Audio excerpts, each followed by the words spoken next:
So good morning, still for a few minutes. Ladies and gentlemen, welcome to this session of the Paris Cyber Week on European Innovation Hub. We have a panel with 4 distinguished speakers. We had to cover some last-minute défaillance because of somebody who has been retained at home for family reasons. So Edu, which I welcome.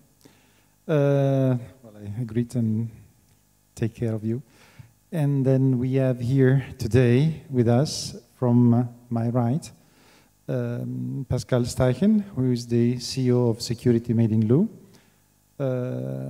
Pascal has 2 master degrees, I've known that, not only on applied information technology, but also in astrophysics.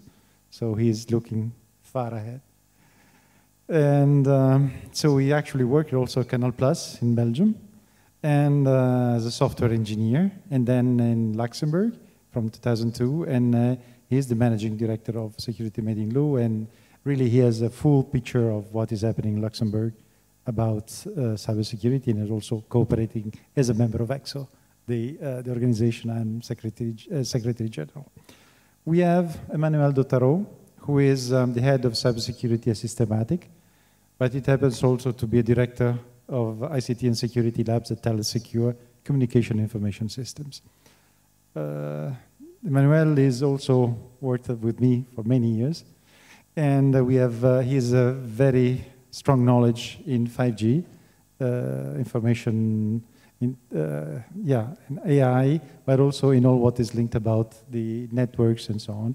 And so he will give us his view from Systematic and also something about technology. And yeah, you also have a good European knowledge of what happens in Europe in the different sectors.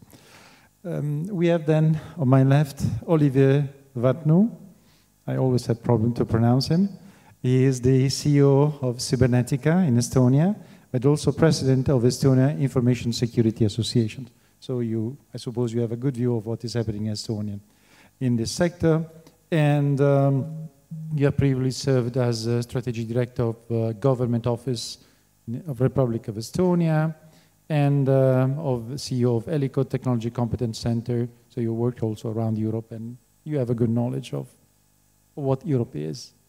And at last, we have Arnaud Costillère, who is, since a few weeks, the president of the PEC, the Pôle Excellence Cyber, the Brittany region. But until August of last year, he served as an admiral in the French Navy. And he actually was the head of let's say, the French cybersecurity for the cyber defense. That make it simple. Yes, thank you. And actually, he is the founder of the what is called the DigiNoom. DigiNoom, yes. Bon, je vais commencer en anglais. Bon, peut-être je peux parler aussi en français. on va changer un peu. Et donc le thème, c'est le thème de ce panel. Je fais l'introduction parce qu'on devait aussi avoir quelqu'un de la Commission européenne qui traite justement tout ce qui est l'approche de Digital Innovation Hub, mais qui n'a pas pu venir encore pour des raisons du Covid. Donc je vais faire un peu l'introduction aussi de qu'est-ce qu'on entend par Digital Innovation Hub, ou European Digital Innovation Hub. Parce que la question est encore tout à fait valable. On se pose beaucoup de questions et on va voir comment on peut mettre en œuvre cette espèce d'ovni encore. Parce qu'il faut se rappeler qu'il y a quand même un historique qu'on peut regarder en arrière de la EIT, the European Institute of Technology, qui a essayé de monter depuis une dizaine d'années, si je m'en souviens bien, des clusters au niveau local pour développer la coopération entre centres de recherche, les utilisateurs, les prestataires de services. Donc il y avait déjà cette notion de cluster pour développer des activités locales et les mettre en contact entre eux à travers l'Europe. Après, on a vu aussi les régions. Et la région Bretagne était vraiment la première qui m'a approché, d'ailleurs, à la création d'Exo en 2016, pour dire il faut faire quelque chose, il faut avoir des smart regions dans la cybersécurité. Et donc, on a essayé de travailler ensemble pour créer ces liens à travers les régions, parce que les régions sont des écosystèmes complets au niveau local. Complets dans le sens de l'administration publique, l'éducation, la recherche, les petites et moyennes entreprises, les grosses sociétés, et tout ça doit travailler ensemble. Et maintenant, l'Europe a décidé de créer ce centre de compétences à Bucarest qui traite la cybersécurité et pour lequel aussi cette approche de centre de compétences va donner lieu à la création de centres nationaux de coordination au niveau national. Et donc, c'est bien, chaque pays va avoir son centre, mais une des questions qu'on se pose aussi, quel est le lien entre ces centres au niveau national et les activités au niveau local, régional?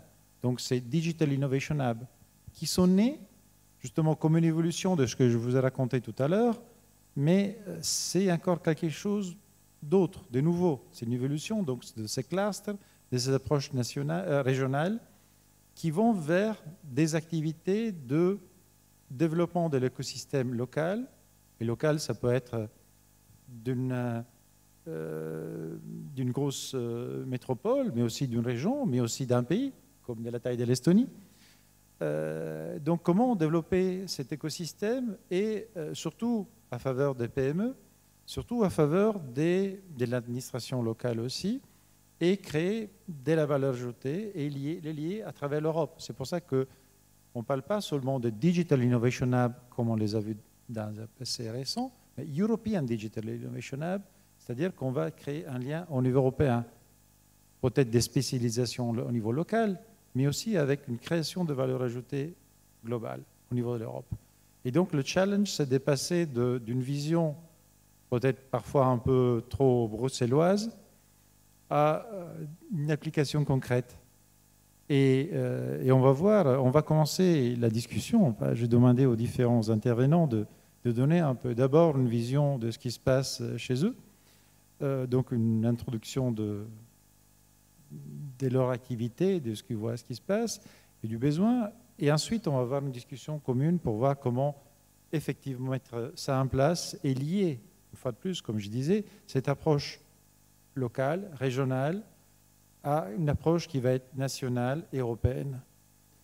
Pascal, tu connais très bien toutes ces histoires-là parce que tu pratiques depuis des années cette approche déjà, Cybersecurity Benelux. Je me rappelle qu'on l'a vu la première fois en 2016 au FIC. Ici, peut-être c'était déjà avant, mais c'est là où je suis rentré dans le jeu d'Exo. Et donc, tu t'as suivi, tu as poussé et tu continues à pousser pour la création de l'Innovation Hub chez toi. Donc, si tu peux donner un peu ta vision, vue de Luxembourg, mais au-delà aussi. Oui, merci, merci Luigi.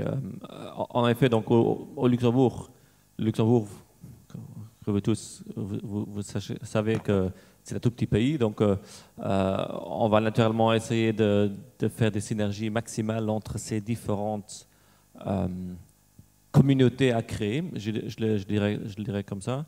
Donc peut-être d'un côté, pour commencer par la partie Digital Innovation Hub DH, où le focus, et en tout cas c'est la vision qu'on veut mettre en place au Luxembourg, le focus c'est vraiment sur l'industrie, sur l'accompagnement de l'industrie 4.0, du développement industriel, de la digitalisation, de la transformation digitale numérique de l'industrie, et donc d'avoir le focus là-dessus et de rassembler sur un DH luxembourgeois les différents verticaux. Donc il y a le vertical cybersécurité, mais il y en a aussi d'autres, l'AI, le HPC, la transformation digitale pure, etc.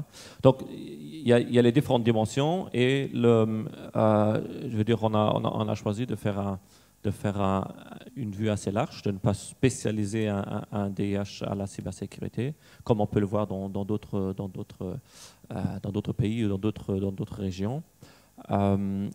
Et là-dessus se greffe donc cette nouvelle initiative du Centre de compétences en cybersécurité européen, donc qui est en train de se mettre en place à Bucarest, qui a comme vocation vraiment je vais utiliser le mot d'animer la communauté cybersécurité européenne et de faire en sorte qu'il y ait en tout cas ça c'est comment nous on le perçoit et comment nous on veut vivre cette expérience de la communauté de la communauté de compétences en cybersécurité, c'est de pouvoir vraiment créer un cercle vertueux de la recherche vers l'innovation, vers le développement de start-up, qui va engendrer des nouveaux problèmes, des nouveaux soucis que la recherche va pouvoir adresser. Et donc, comme ça, on va avoir vraiment un cercle vertueux dans le développement de la cybersécurité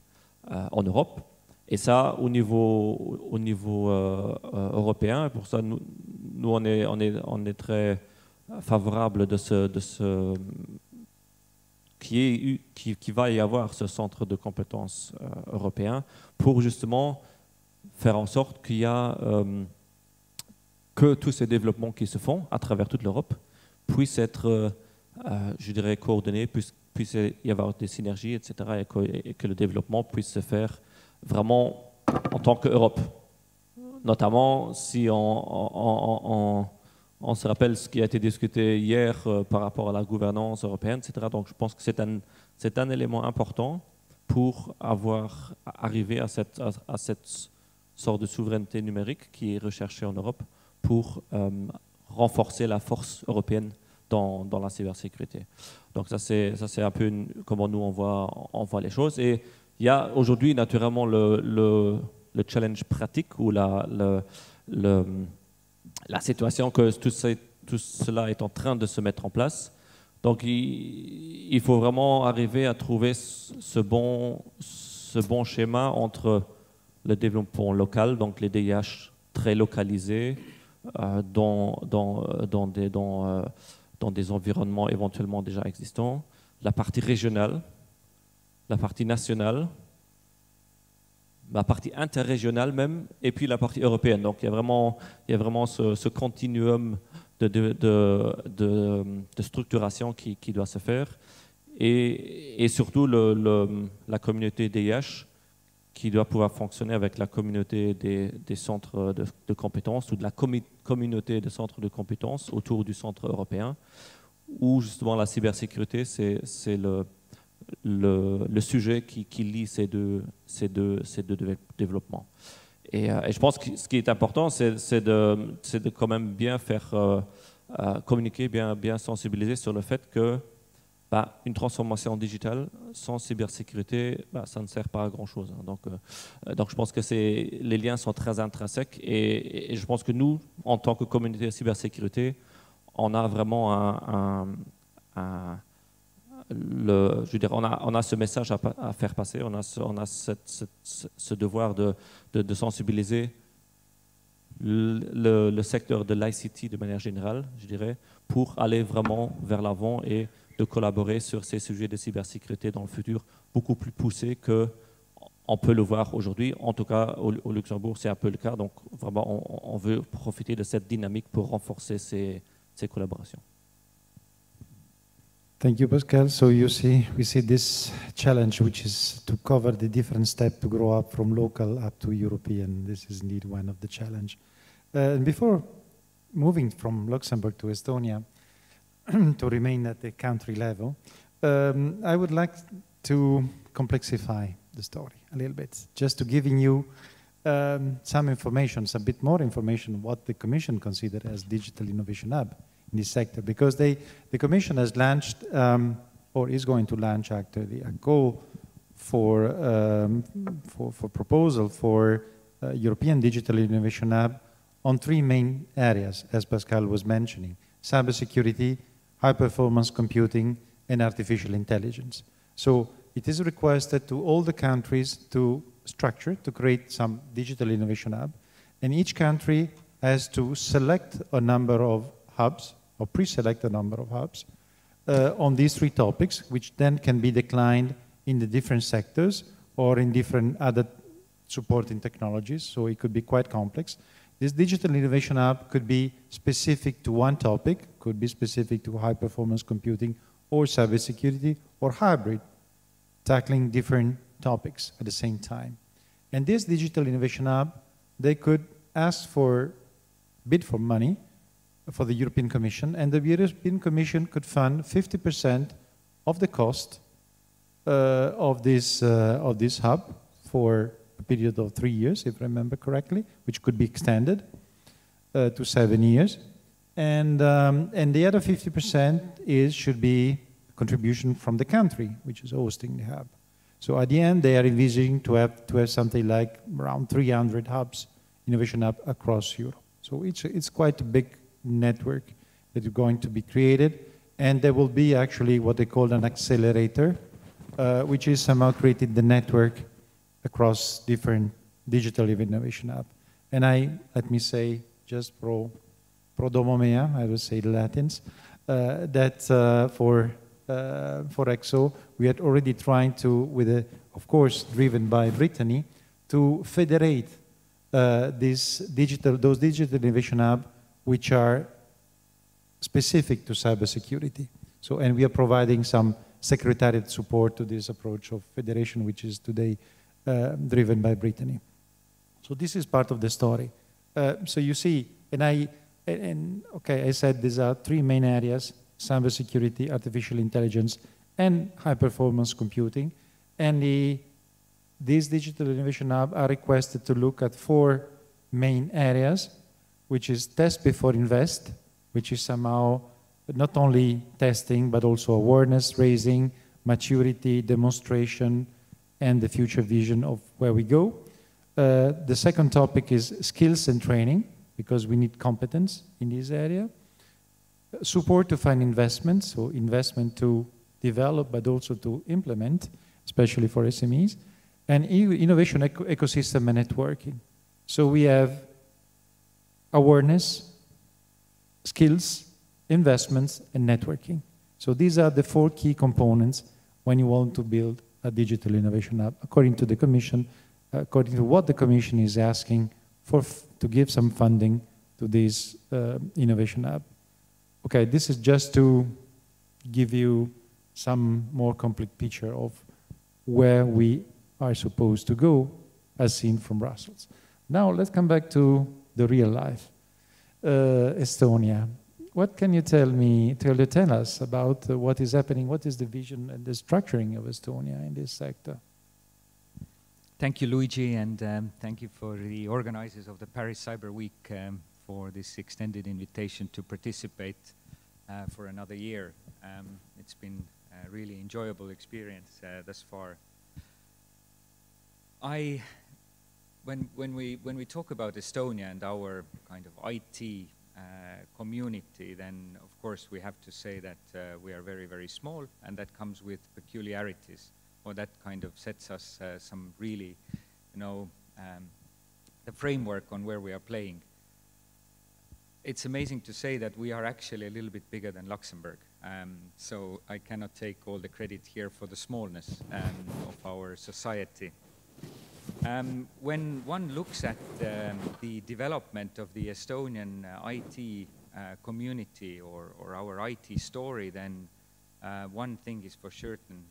Our success is due to the fact that we've been very agile in developing our solutions, and all of our solutions have actually kind of been formulated between very close collaboration between government and the private sector and the academia. So this kind of a golden triangle or triangle has been very, very well collaborating in Estonia. When you look at our history on building the X-Road, it was a research project that came out from the universities, then was implemented by the private sector, but actually the procurer was the government. we're still having these very, very strong networks in Estonia that enable the creation of our ecosystem. When we, for example, talk about crisis management in Estonia, we talk about the 2007 cyber attacks or the later crisis that happened in 2015 with our ID card, we see that actually we have resolved these crises because of networks between government, academia, and the companies as well. And these networks are formal networks and also informal networks. You can probably read quite good academic studies about the network effects that we have achieved in Estonia that are kind of contributed to the story. Now, when we look at the formulation of like stronger networks, then strangely enough, in Estonia there hasn't been a kind of association focused purely for cybersecurity. We only founded that 3 or 4 years ago when key companies came together in Estonia and made an offer to the government that we should create a cluster or an organization that purely focuses on the development of the domain of cybersecurity. And luckily enough, we saw also traction from the government and from the academia as well. So we formulated the Estonian Information Security Association. We are a very, very small association. There's about 10 companies that are part of it, and also two universities that are focusing on the topics of cybersecurity, and also the government that has been supportive of the organization and having a dialogue with us, a regular dialogue. And we're having the regular dialogue with all the key ministries. Ministry of Economic Affairs, who is in charge of development of the cybersecurity agenda in Estonia, Ministry of Defense, Ministry of Interior, but also Ministry of Foreign Affairs, who actually is contributing to the discussions on the, so to say, global arena. We actually, the aim of this association was to actually open up the conversation about cybersecurity in Estonia, and open up this conversation in terms of having trusted partners, so the government can actually come with their requests and the companies can go with their requests to the governments or to universities and have a fruitful dialogue on what is the future, what are the threats, and how we should transform our ecosystem in order to be better prepared or in order to create new capabilities. We also have had a very extensive discussion inside Estonia in regards to this cybersecurity competence network that Luigi was mentioning in his speech. And what we have proposed to the Commission or what the Estonian government has proposed to the Commission is not to have it, this competence center purely directed towards government entities where the current discussion is going and how the regulation is being formulated, but how we can bring in the private sector into these discussions, how we can bring in academia into these discussions. Can we have some kind of a public-private module for the national nodes? And right now the discussion is ongoing. We definitely want to be we definitely want to find a solution together with the government to have this kind of broader view on or broader approach to this national competence center. But let's see. I mean, the jury is still out there where the negotiations with the Commission are going, but we definitely see that there is a value that these national nodes are more open rather than closed. I think that's it for me for the introduction. Thank you. Thank you, Olivier. Merci. Thank you. But yeah, this is a challenge. We are all discussing also with the Commission how to create and give the content and to this competence center approach, the strategy, but also to detail the different governance at national level, because we see from years, we see already the need for continuing this public-private approach, which we started as well several years ago, but detailing at national level, because it's and not only at national level, but also at regional level. And we've seen this very much with the Brittany. La Bretagne, l'admiral Coustillère maintenant va nous dire quelque chose, mais je voudrais rappeler avec plaisir quand on a commencé à regarder la création de l'EXO pour le partenariat public-privé avec la Commission, il y avait le vice-président de la Bretagne, Bernard Poliquin, qui m'approchait, qui dit « mais moi je veux être membre de ce partenariat public-privé, je veux que la Bretagne ».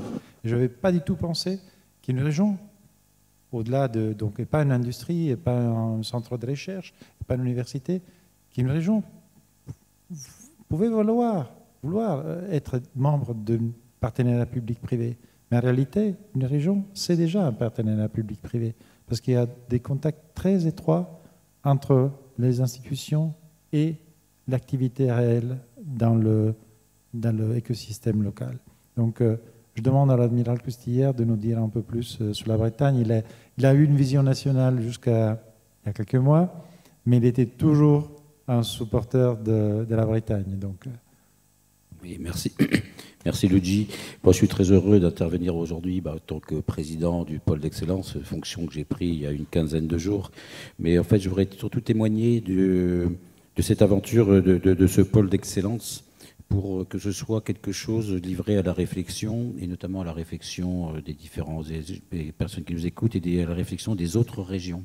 Parce que comme tu l'as dit parfaitement, les régions sont un des grands acteurs de l'Europe, et il ne faut pas être dans une espèce de vision compétitive entre les régions, lui il est plus fort que moi, il est moins fort que moi. Chaque région a son ADN et a sa structure propre, et tous ces travaux doivent être extrêmement complémentaires au profit du bien commun européen et d'une défense numérique européenne, d'une souveraineté européenne dans ce domaine-là, ou plutôt autonomie stratégique. Donc la Bretagne, pourquoi moi je ne suis pas du tout breton. Hein.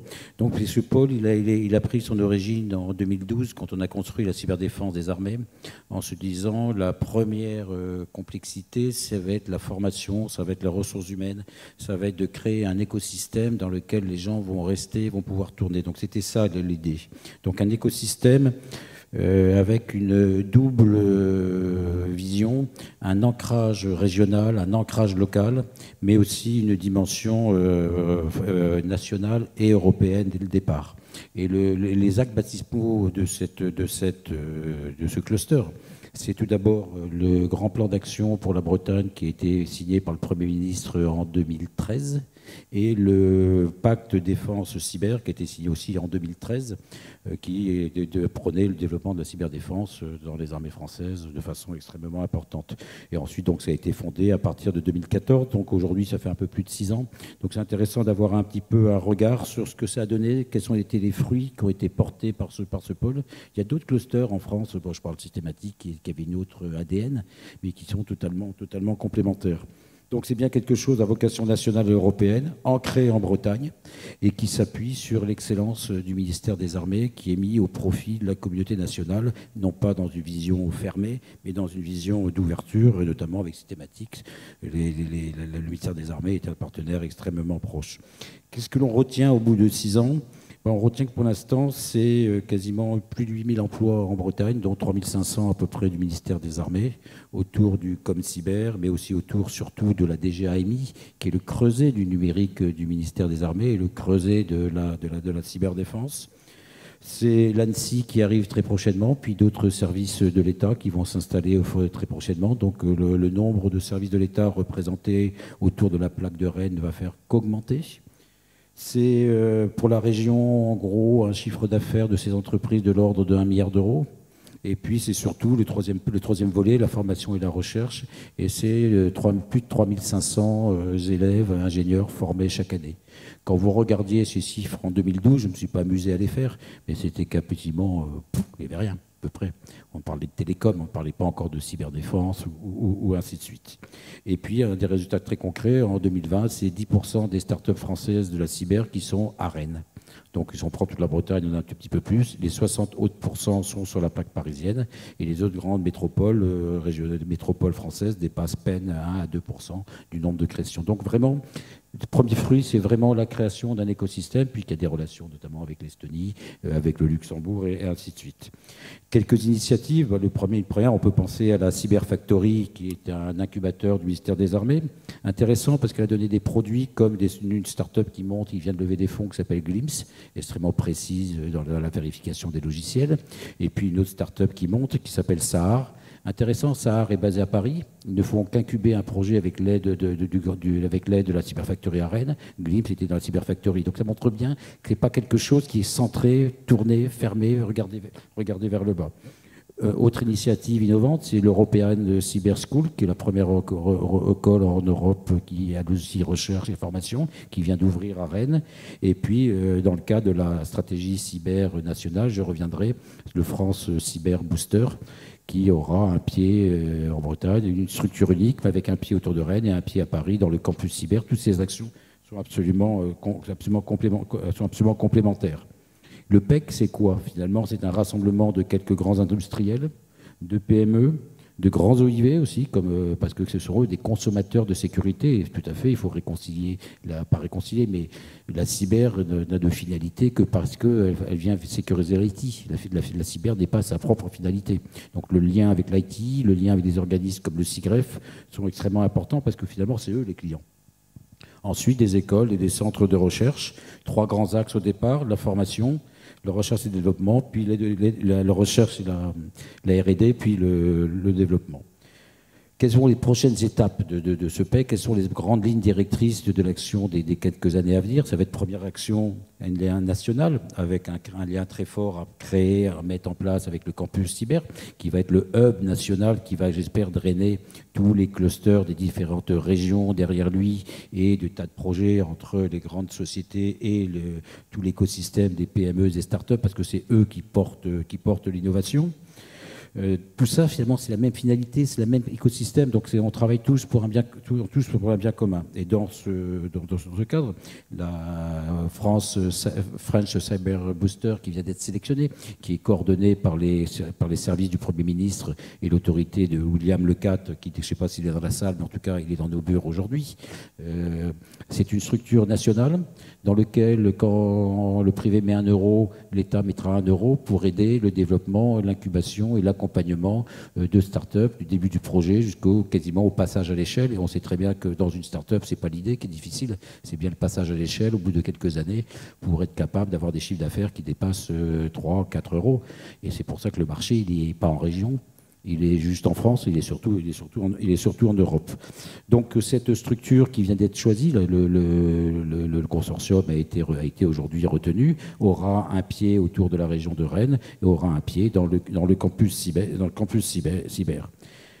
Ça donne un écho tout particulier à l'European Innovation Hub dont vous avez parlé, puisque cette dynamique qui est très régionale et très nationale en France va trouver son pendant au côté européen, donc être capable ensuite d'être présent. Et dans la dimension européenne du pôle d'excellence cyber, bien sûr, l'aide et le mouvement Women and Cyber, qui est quand même une grande cause tout bien européenne que française. Et puis le lien, tu l'as bien dit, le lien historique quasiment dans les gènes du pôle, de la relation particulière avec EXO, et notamment le fait que les pôles d'excellence sont un des 3 organismes en France capables de délivrer la certification de l'EXO fabriquée en Europe et qui me paraît un label important de confiance. Un grand événement annuel qui aura lieu au mois d'octobre, l'European Cyber Week, avec une journée complète consacrée à la démarche européenne, d'ailleurs organisée et confiée à Sébastien Garneau, donc dans la filière qui va répondre à Paris Cyber Week. et après des conférences extrêmement techniques, puisque c'est la particularité de l'Open Cyber Week, c'est d'avoir des discussions sur des verticales technologiques grâce à la forte présence de la DGAMI dans l'animation de ce forum et à nos camarades de l'Agence nationale. Donc, je ne vais pas citer toutes les initiatives, mais le fait d'avoir une région derrière nous, ça permet de bénéficier de tas d'initiatives européennes. La fédération des cyberranges, la Smart City région, la montée vers les DIH, et ainsi de suite. Et effectivement, c'est, je pense, l'intérêt de concilier ces trois dynamiques, une dynamique régionale, une dynamique nationale, et puis tout rentrer dans toutes les dynamiques européennes. Et je pense que chacun dans nos pays, chacun dans nos régions, il faut arriver à concilier ces trois volets de dynamique parce que la cyber, elle n'a pas beaucoup de frontières et l'innovation est très souvent dans nos PME. Merci. J'ai plein de questions à te poser, mais on termine le premier passage du panel. Donc, Emmanuel, toi, tu représentes aujourd'hui la cybersécurité, tu es le chef de cybersécurité à Systématique. Systématique, donc, c'est un pôle parisien, régional. Comment on peut dire? C'est un peu compliqué, tu m'expliques. Peut-être tu vas expliquer parce que autrement je dis des bêtises. Et je ne veux pas le dire. Politiquement correct, il faut être. Mais tu es aussi un grand technicien devant l'éternel. Donc tu peux peut-être aussi rajouter quelques mots dans cette direction parce que je reviendrai avec Arnaud tout à l'heure. Je voulais poser la question, il s'attend sans doute. Souveraineté et autonomie stratégique pour les régions. Pourquoi les régions demandent ça? Pas seulement le pays. On parle de souveraineté au niveau national, au niveau européen, mais les régions, pourquoi? Ça, c'est la question de tout à l'heure.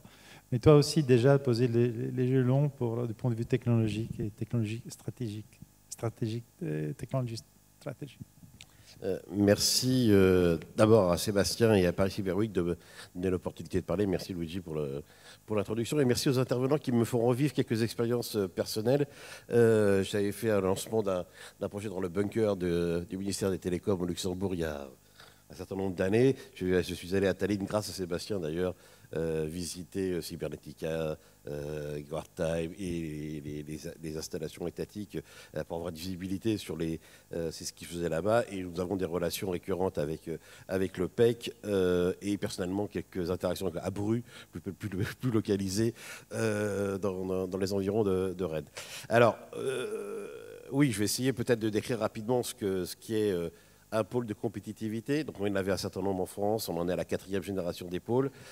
Suivant les dates, ils étaient plus ou moins régionaux, plus ou moins nationaux, à destinée internationale, etc. La réalité des choses, c'est qu'on a un territoire d'ancrage qui est relativement régional, parce que les gens qui participent sont en général assez proches localement. Mais comme on est la région parisienne, on est dans les ordres de grandeur de 12 millions d'habitants et donc on a déjà une certaine richesse et une grande diversité d'acteurs et notamment quand on parle de cybersécurité, ce qui nous intéresse aujourd'hui, on a à peu près toutes les formes et toutes les scopes, tous les segments de la cybersécurité et dans mon hub, donc j'ai l'honneur de présider, le hub cyber et sécurité, parce qu'en fait on fait de la sécurité physique et la cybersécurité, on a plus de 230 membres et donc on couvre assez largement les topics de cybersécurité. Alors, ça me permet, avec quelques années d'expérience aussi, d'avoir des retours d'expérience. Et dans ces 230 membres, on a plus d'une centaine de PME. Et donc, la question de l'innovation est particulièrement importante pour eux. Ils bénéficient, dans le contexte de notre hub, d'un écosystème où on a les PME, les académiques, donc les formations, la recherche, les petites entreprises, les grands groupes, les institutionnels, on a à peu près les ventures capitalistes, des juristes maintenant, donc on a à peu près on essaie d'avoir en fait une grande diversité de tous les angles d'attaque de la cybersécurité et cet aspect networking est important et j'y reviendrai peut-être sur la technique tout à l'heure parce que sur les DIH, ne pas avoir mis par exemple la 5G ou la 6G peut poser question. Donc on a donc des retours sur de nos membres, de nos populations par rapport à l'innovation. il n'y a pas one size fit all pour les demandes, y compris des PME sur la partie innovation. On a des PME, des gens qui ont besoin de monter des projets pour accélérer leur R&D, leur développement. On a des gens qui ont besoin de coaching pour adresser le marché ou interagir avec d'autres clusters en Europe, au Danemark, en Luxembourg, en Estonie. On a des gens qui ont besoin de support juridique ou qui ont besoin de comprendre comment leur solution pourrait être mise en open source. On a des gens donc on a des demandes qui sont très variées par rapport à l'innovation, qui peuvent à la fois être basées sur la technique, mais sur l'accès au marché, sur le financement. Et ça va être peut-être mon premier point avant de passer peut-être plus à la technique, c'est comment est-ce qu'on adresse la jungle des mécanismes existants. Tu en as cité dans la complexité tout à l'heure, je crois que je vais aller un cran plus loin dans la complexité. Aujourd'hui, nous avons localement des accélérateurs, des incubateurs, des aides de la région, des gens qui agissent pour essayer de supporter leur écosystème. Et c'est ce que nous faisons au quotidien, y compris individuellement pour des entreprises, on les accompagne. On a, tu l'as cité, les initiatives de centres européens de cybercompétences qui vont se décliner nationalement. L'exactitude de comment ça va se décliner, pour moi, ce n'est pas encore très clair. On a les DIH, donc j'ai lu le même texte que toi sur la genèse des DIH, des Digital Innovation Hub, et la règle c'est 1 par région, donc on va en avoir beaucoup à la fin. Et donc du coup Paris, 12 millions, on est une petite région, mais qui en termes de taille, voilà. Mais alors, ce qui est surprenant et voire paradoxal, et c'est dommage qu'on n'ait pas la personne de la Commission européenne, je comptais un peu dessus pour poser des questions sur la DG et Airline notamment, c'est... dans les Digital Hub, en général, le lead... Il a survécu parce que ça a été provocateur, ouais. Je te connais. Dans les Digital Hub, on a un lead qui est souvent universitaire ou des RTO pour des choses qui sont dans le programme Digital Europe, qui est censé être plus près compétitif et plus près du marché. Et puis, si tu as lu, que tu n'as pas cité, mais alors là, le nouveau programme, et ce qui n'est peut-être pas complètement public, mais sur Horizon Europe, on a maintenant la création d'un Conseil européen de l'innovation, avec des sous-parties qui adressent depuis le scouting, les phases très préalables, le transfert vers le business et le scale-up, enfin, donc toutes les phases qu'on peut considérer dans l'innovation, qui adressent via le IE, European Innovation Ecosystem, ses déclinaisons et les relations avec les écosystèmes locaux, donc les clusters notamment. Et alors, là, par contre, les leads, ce n'est pas académique. Pourtant, c'est le programme Horizon Europe, qui était quand même plus orienté sur RLI. Donc, c'est là où je vois un petit paradoxe par rapport au programme Digital Europe. Et alors, en termes de budget, parce que c'est quand même souvent le nerf de la guerre, DIH, on a une enveloppe d'environ 100 millions. C'est l'ordre de grandeur. Et côté Horizon Europe, on est à 13 milliards, dont 3 milliards juste pour l'écosystème. Alors, je dois préciser quand même que les sujets ne sont pas les mêmes. C'est-à-dire que du côté innovation, c'est tous les sujets. Hein. Donc la partie cybersécurité là-dedans, il y a encore pas mal de points d'interrogation sur est-ce qu'ils sont couverts ou pas dans ce contexte-là. Mais si on lit le texte, il y a quand même des références. Et là, ça me fera le lien avec d'autres choses tout à l'heure sur le cross-technologie, c'est que la cybersécurité, c'est transverse. Et donc, adresser la cybersécurité sans prendre en compte les évolutions technologiques des systèmes, les nouvelles technologies. Chaque fois qu'on a une deep tech, une nouvelle technologie qui apparaît, il faut se reposer la question de la cybersécurité, parce qu'elle vient avec des surfaces d'attaque. Ce matin, je n'étais pas totalement fan de ce que j'ai entendu sur les générations, les évolutions des softs, parce que chaque fois la complexité de nos systèmes numériques, c'est une fonction continuellement croissante. Plus ça va, plus c'est compliqué. En termes de surface d'attaque et de cybersécurité, ce n'est pas sans poser quelques questions. Et donc, quand je vais introduire la virtualisation pour la 5G, et la 6G, ça sera pire, ça sera encore plus distribué, la softwareisation avec l'orchestration, le quantique demain, l'intelligence artificielle, c'est très bien, c'est très utile, oui, mais c'est aussi un risque, et ça amène aussi des problématiques. Et ben, dans les DIH, là, j'ai pas tout. J'ai pas toute la picture du numérique, et donc je me demande comment est-ce qu'on va pouvoir faire de l'innovation. Moi, dans mes membres, j'ai des gens qui ont besoin... Attends, là tu m'arraches la question tout de suite. Pourquoi on doit suivre strictement le cadre?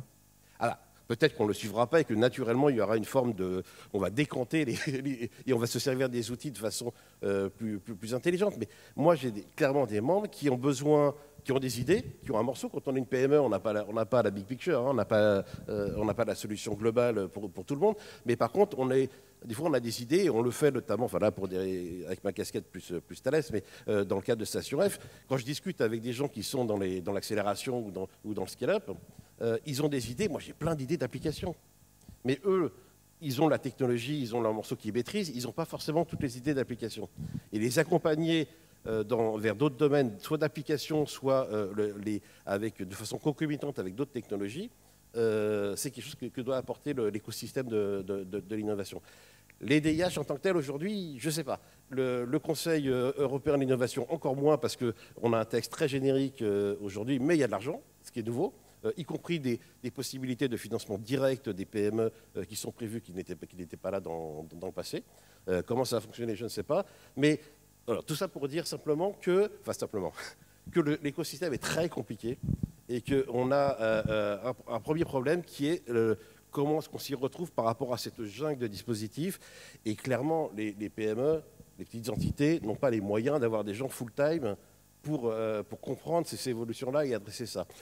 Là, il y a matière à innovation. Est-ce qu'on pourrait avoir des outils qui permettent de faire des parcours, des pathfinders, pas technologiques, mais juste pour naviguer dans les dispositifs et dans ce qui existe. Et ça, y compris au niveau européen, parce que la compétence qu'on peut chercher, elle peut être à côté géographiquement, mais là, la géographie n'a pas forcément de sens, ou elle peut être disponible à Tallinn, parce qu'on a la société qui travaille sur du multi-party computation depuis un certain nombre d'années. Je ne vais pas forcément la nommer. Tallinn. Ah, pardon. Très bonne chose aussi au Luxembourg. Pardon. Est-ce qu'on peut mettre à l'échelle les solutions qui ont été faites sur le multi-party computation et utilisées en Estonie à une échelle régionale ou voire européenne? Il y a des problèmes techniques de scalabilité de mise à l'échelle. C'est pas si simple que ça, mais en l'occurrence, créer cet écosystème et ces relations, on a des marges de progrès énormes. Et voilà. Et quand c'était le sujet d'innovation, je tenais quand même à marquer, à mettre un petit peu de façon provocative le paysage, parce que le premier obstacle pour les gens qui veulent innover, c'est de comprendre l'écosystème, et c'est presque une science en soi. et donc, ils ont besoin... alors, je lisais dans les différents textes des one-stop shops, des guichets uniques. Ben, on en a plein, en fait. Et il y a beaucoup de gens qui revendiquent d'être un guichet unique. Du coup, il y a un petit souci. Et on aurait vraiment besoin de mettre de la glu dans tout ça. Et puis après, sur les produits technologiques, oui, on a des évolutions technologiques majeures, avec des nouveaux risques qui apparaissent. Il serait bien qu'on puisse réagir en termes d'innovation, pas en attendant que, notamment, des gens outre-Atlantique décident d'avoir des grands programmes d'investissement dans de l'open source pour contrer des fournisseurs chinois, mais qu'on soit capable, nous, d'avoir cette dynamicité et cette agilité sur l'orientation. Et là, je vais prendre ma casquette un peu plus historiquement scientifique, c'est quand on a une solution, c'est bien d'avoir un problème. Et pas adapter le problème à la solution. Et je vois dans la multitude des gens qui postulent en termes d'innovation, y compris des startups, etc. Alors, là, je vais être un peu méchant, mais on voit quand même des choses qui se ressemblent souvent. Et par contre, quand j'en cherche qui soient très spécialisés sur des nouveaux problèmes qui n'ont pas été marketés par nos amis, justement, outre-Atlantique ou autres, c'est des fois, on a du mal à trouver où il n'y en a pas. Et donc là-dessus, il y aurait peut-être une réflexion à faire entre le top-down et le bottom-up sur comment est-ce qu'on pourrait articuler les choses d'une meilleure façon. Moi, je m'arrête là. No, OK. Because on t'a déclenché, là, tu parles, et on peut aller très loin. Justement, je voulais revenir peut-être avec Pascal, mais je ne sais pas si c'est bien adapté, parce qu'il a parlé des PME.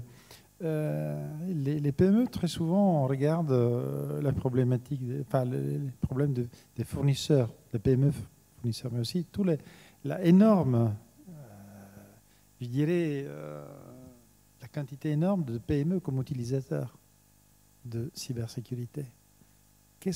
Comment, justement, il faudrait innover ça aussi. Comment tu penses qu'au niveau d'un Innovation Hub, on peut aider aussi cette évolution? Parce que ça fait partie des thèmes, networking, ça fait partie de la partie awareness, de training aussi, parce qu'il faut les aider aussi tous face à les standards, la certification et tout ça, ils sont complètement perdus. Il y en a qui ont peut-être vraiment ils n'ont pas un grand besoin, mais il y en a d'autres qui peuvent être attaqués tout simplement parce que quand une bombe explose, ils ne regardent pas en face. Oui, absolument. Je pense que les PME, c'est un grand sujet, c'est un sujet très important, parce que ça représente quand même un grand pourcentage de toutes nos économies dans les différents pays. Bon, au Luxembourg, une PME, c'est pas une PME comme en France. Donc au Luxembourg, une PME, généralement, nous on considère une PME une vingtaine, une cinquantaine de personnes. Donc c'est très très petit. Parce qu'au-delà de 100 personnes, c'est déjà une entreprise correcte, je veux dire, voire grande. Mais les problématiques sont similaires. Donc il y a un grand nombre de PME qui ont des métiers très spécifiques, qui ont généralement, la plupart en tout cas de notre expérience, qui n'ont pas du tout, la cybersécurité, c'est vraiment pas du tout sur leur radar. De plus en plus, on voit quand même une évolution dans ça. Et je pense que, en tout cas, c'est comme ça que nous on le vit depuis plus ou moins une dizaine d'années que l'agence existe et qu'on a cette mission donc d'accompagner les PME. C'est que il faut quelque part être très agile. Donc il faut quelque part avoir la capacité de vraiment réagir aux problèmes spécifiques qu'ils demandent. Parce que certaines vont venir plutôt, ils ont lu que le sujet est intéressant, que le sujet est important, ils veulent se préparer. Donc il faut avoir des mécanismes pour les accompagner, pour trouver, déjà, leur faire comprendre quels sont leurs besoins, parce que ça, c'est pas toujours très clair, et puis trouver éventuellement un partenaire, un prestataire, qui va pouvoir mettre en place alors les mesures qu'on aura identifiées ensemble. Donc ça c'est plutôt la partie préparation. Mais il y en a d'autres qui viennent seulement quand il y a un incident. Donc là, déjà, il faut tout d'abord avoir la capacité de les accompagner sur l'incident lui-même. Et puis après, de travailler avec pour préparer l'après-incident, pour monter en maturité et leur donner les tuyaux, les contacts, les mettre en relation avec des fournisseurs, avec des prestataires, ou leur proposer des solutions qui permettent de prévenir un tel incident ou des incidents dans le futur. Et puis il y a le milieu, il y a ceux qui ont commencé un peu, qui veulent s'améliorer, qui sont partis dans une direction, qui veulent élargir le scope. Donc je pense que c'est la diversité vraiment qui est la complexité de la chose. Et peut-être par rapport à la complexité, c'est un élément important parce que en tant que structure d'accueil, je vais l'appeler comme ça, pour ce type de questions, je pense que notre objectif, à nous tous, c'est d'essayer de réduire cette complexité au maximum. Donc, d'entre nous, avoir une certaine coordination et synergie pour pouvoir comprendre, parce que par exemple, donc l'exemple a été dit, si on a une problématique que nous on ne peut pas couvrir, peut-être on peut demander à Systematic en Estonie qui ont peut-être des capacités pour aider à trouver une solution ou qui ont peut-être développé des prestataires qui ont le marché pour couvrir ce besoin. Parce que voilà, dans le digital, il n'y a plus vraiment ces frontières. Je pense que c'est une facilité. Et je suis optimiste dans le sens que justement ce mouvement dans lequel on est, avec d'un côté le DIH, d'autre côté le centre de compétences, que l'idée c'est d'arriver à réduire cette complexité, à avoir une coordination, c'est peut-être pas le meilleur mot, mais une coopération entre les différents acteurs plus poussée dans le futur pour permettre de pouvoir répondre plus spécifiquement, plus précisément à ces demandes qui peuvent être très pointues et qui doivent être assez rapides. Je veux dire, une PME, on ne peut pas leur dire « Ah, vous avez besoin de cybersécurité. Ok, alors voici, il y a un master, dans 2 ans, vous êtes prêts. » Non, ça ne va pas marcher. Il faut avoir une réactivité assez importante. Il faut pouvoir les aider en déant quelques semaines, je dirais. Donc ça, c'est un peu ou en tout cas trouver un moyen pour développer, pour les accompagner de développer. Et donc ça, c'est un grand challenge, je dirais, pour justement faire utiliser ou se poser sur les compétences, sur les énormes connaissances qui se trouvent dans les universités et pouvoir prendre la petite information utile pour la donner à la PME. Je pense que ça, c'est le grand challenge dans tout ce schéma actuellement. Thank you, Pascal. Well, this actually, you were saying that we have to cooperate across, and maybe when you miss something, looking for something else.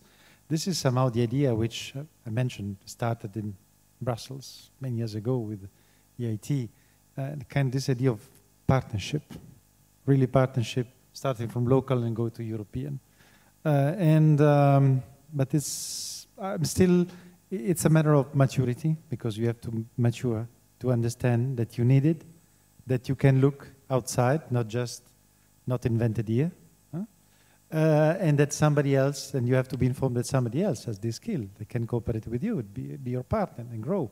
And you have to see the economic interest, because it's not because it's been decided in Brussels that you will do it. And so this is the challenge we have also today.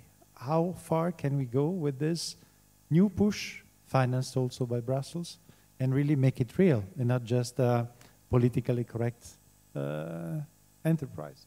But and for this, Estonia is, I would say, it's a kind of lab for all Europe. You were started in 2007 in, you were saying we are looking today, and I noted that how this public-private approach between the companies and the government for the transformation of the ecosystem. So somehow you're developing ideas, growing, because of you don't have all your legacy, maybe in other countries. You have a small country, but how far can you go? How much your lab, your Estonian lab, can really show the way to the rest of Europe? How much we can scale up what you're doing and be adopted across Europe? If maybe it's not the right question, but it's somehow the way Estonians see. It's a very, very good and interesting question. I think the Estonian ecosystem is kind of unique, and I think in order for it to scale, you actually need to have more formal relationships.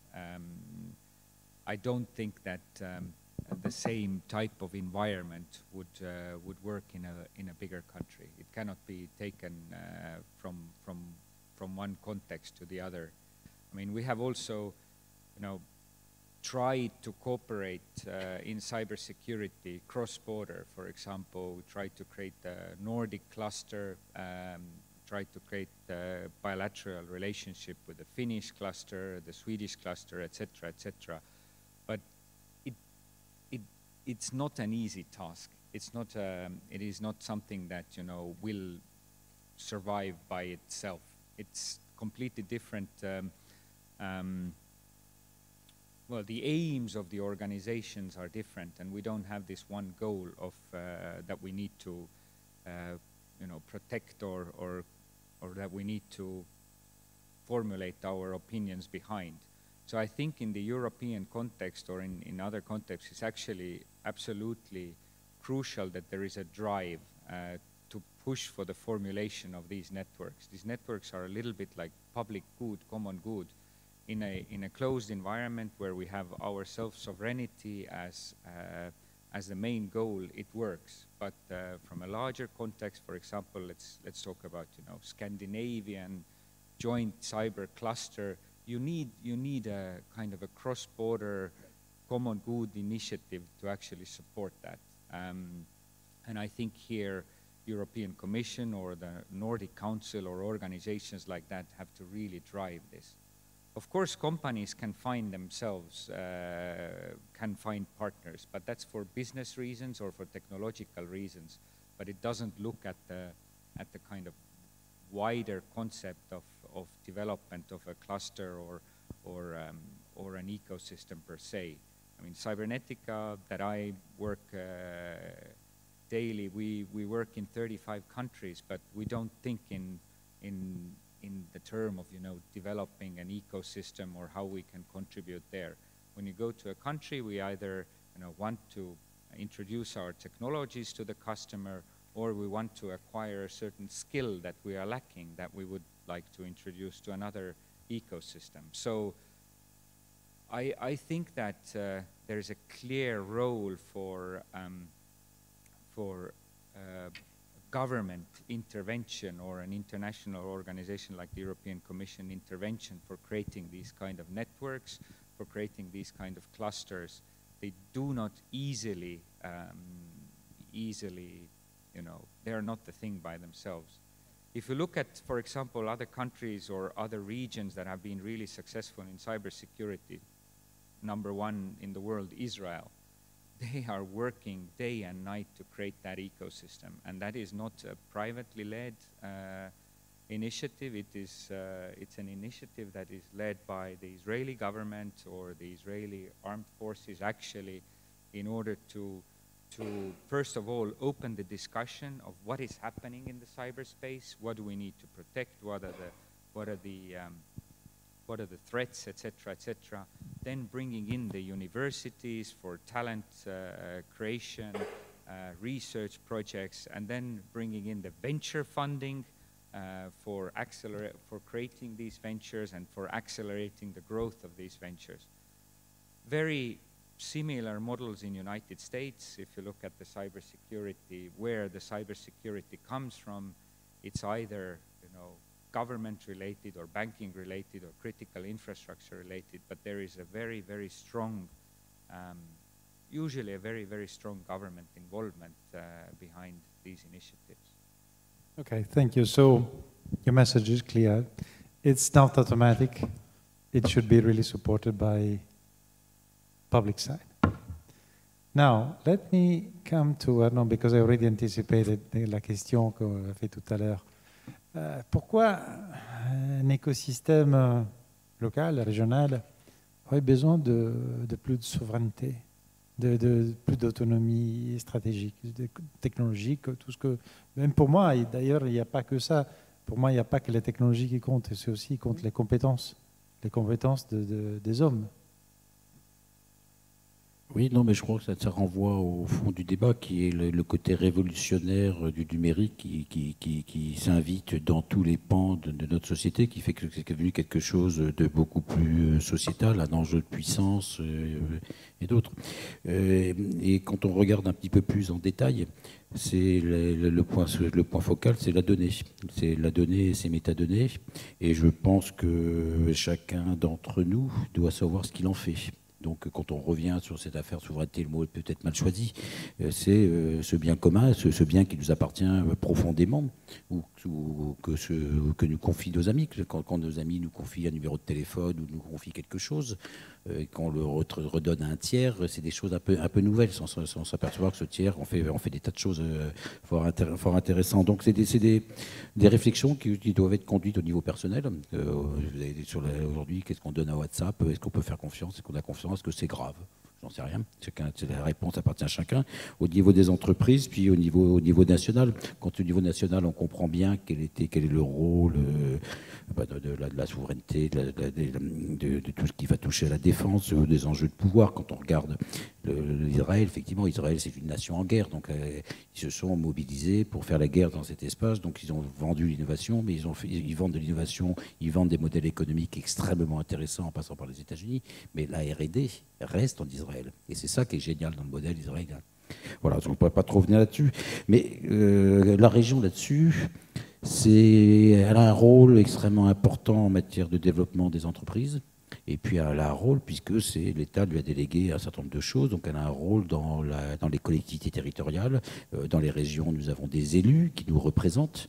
Donc, quand on prend le pan développement économique, elle se doit d'accompagner ces entreprises, de les aider à résister face à toutes sortes d'agressions, dont les agressions informatiques, et pareil, à résister à l'intelligence économique. Donc là aussi, la région doit repenser un petit peu son accueil, son accompagnement de ces entreprises. Quand dans des régions où vous faites des ronds-points, où vous faites des routes, où vous faites des zones pour accueillir des pépinières d'entreprises, aujourd'hui, il est crucial que la dimension cyber soit prise en compte et que ce soit conduit. Comme on l'a dit tout à l'heure, c'est complètement dans l'ADN du numérique. La finalité, c'est le numérique, c'est le progrès. Et il faut arriver à en écarter les nocifs, et les régions en ont ce rôle. Ensuite, deuxième chose, la région a des citoyens. Donc quand on voit une région, c'est quand même une région, il y a une dimension politique, il y a une dimension contrat-sociale. Donc quand on vote, quand on vote pour être représenté dans une région, on est dans la démocratie. Deuxième chose, quand on a une région à qui, en tant qu'individu, nous confions nos données, quand je donne mes données à ma mairie, quand je donne mes données au conseil, quand je donne mes données dans les caisses de primaire des écoles ou dans les caisses de clubs de sport, ou vous voyez, la région a un rôle c'est le premier échelon du contrat social entre le citoyen et sa représentation. La région, c'est les comités de communes, c'est le développement de ces territoires. Je veux dire, c'est ce qui fait vivre les citoyens dans leur ancrage. Et on n'est pas en lévitation en attendant que l'Europe nous donne les clés de la souveraineté. Donc la première souveraineté, elle est chez nous et elle est à l'endroit où on vit, et c'est la confiance dans notre mairie. Donc je pense que c'est repenser tout ce rapport au numérique qui est complètement révolutionnaire, et on sait très bien que chacun d'entre nous, on passe 18 heures, 15 heures, 12 heures par jour, et si vous avez des enfants, c'est encore pire que tout. Donc c'est vraiment quelque chose qui est redevenu sociétal et dans lequel il y a une mission d'accompagnement, d'éducation, et là les régions sont un pion aujourd'hui, en plus avec une façon de se représenter au niveau européen qui est absolument essentielle et complémentaire de l'État central. Voilà. Ok, merci. Donc, focaliser sur la donnée aussi pour une souveraineté au niveau local et régional, pour le citoyen et pour tout ce qui va autour. Emmanuel, bon, le temps va vite, hein. Va vraiment vite, mais je voulais un peu, parce que normalement on devrait aussi poser des questions au public, mais question provocatrice comme d'habitude avec toi. Ok, on a parlé de Digital Innovation Hub.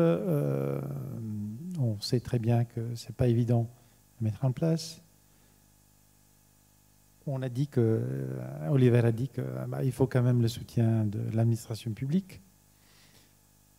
Mais vu d'une organisation comme Systématique, vu aussi du privé, qu'est-ce que tu ferais si tu avais la capacité pour que ça marche? Pour que cette fois, ça marche. Parce qu'elle a dit, si, il faut coopérer, faire un partenariat, etc. Mais pourquoi ça marche? Et pas seulement une énième initiative de Bruxelles. C'est une très vaste question, là, pour le coup. Déjà, je m'accorderais cette légitimité que si j'étais élu pour une partie, parce que la démocratie fait partie de nos valeurs européennes et on a intérêt à les défendre.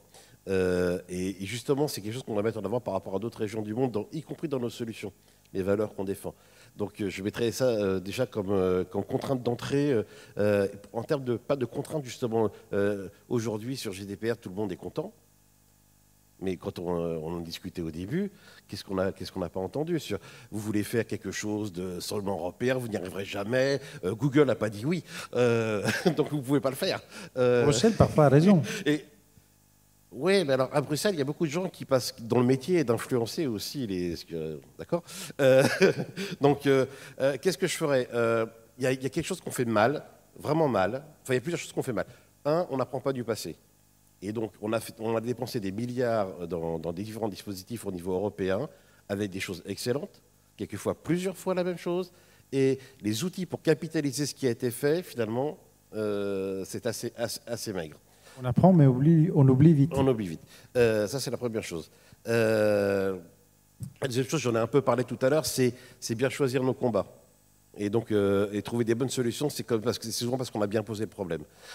Et là, en termes de cybersécurité, là, il faut écouter aussi un peu effectivement le secteur privé pour faire le lien, parce qu'on a une vision du marché, des besoins qui n'est pas la même. On discutait des PME, il y a 22 millions d'entreprises en Europe, il n'y aura pas 22 millions d'experts sécurité à jour quotidiennement dans ces 22 millions d'entreprises. Donc, il faut développer l'industrie de cybersécurité, les pure players, et il faut s'appuyer sur les évolutions technologiques du as a service pour le faire. Aujourd'hui, le problème, c'est que là, on en est à la préhistoire. C'est-à-dire qu'aujourd'hui, si vous voulez acheter un service de cybersécurité, que ce soit pour gérer les identités, les droits, les clés, voire les détections d'attaque, il n'y a rien qui vous dit que la solution elle est bonne ou elle n'est pas bonne. Donc que font les gens qui ne savent pas, parce que tout le monde n'est pas expert? Ils vont chez le grand américain parce que c'est pour ne pas se tromper. Il faut qu'on arrive à qualifier les solutions et les propositions qu'on fait en Europe pour les valoriser. Et pour ça, il faut se donner des métriques. Alors, ça passe potentiellement par la certification, mais pas que, mais sur la qualité de sécurité pour que on sache utiliser ces petits bouts de service, parce que les solutions qui peuvent être faites partiellement par des PME, mais qui peuvent participer à un grand tout, mais régulé, avec des valeurs européennes et un minimum de cadre pour que, si on veut une solution qui ne soit pas dépendante du Cloud Act, on puisse acheter le service en conscience, en sachant que la solution elle est dépendante ou pas du Cloud Act. Aujourd'hui, il n'y a rien qui le dit. Donc si on se met à la place de l'acheteur et de l'utilisateur, malheureusement, il n'a même pas les moyens de le savoir. Donc il a confiance ou pas dans les discours, mais là on est un peu dans le livre de la jungle, hein, c'est le serpent K qui est confiance. Oui, bien sûr que les grandes entreprises dont on parle aux États-Unis ont des moyens de développement colossaux, ils ne font pas n'importe quoi technologiquement. Maintenant on n'a pas forcément les mêmes valeurs et on a aussi besoin d'avoir notre autonomie sur ce qu'on fait. Donc je mettrai en commun le passé. 2, je donnerai clairement un aspect plus programmatique quand on regarde ce qui est fait aux États-Unis sur les programmes d'ARPA. Il y a des problèmes qui sont posés. Je pense que tout le monde comprend à peu près le problème. Ça ne veut pas dire qu'on censure des solutions, mais on a posé le problème. Et avoir un problème bien compris, c'est la moitié de la solution. Merci Emmanuel.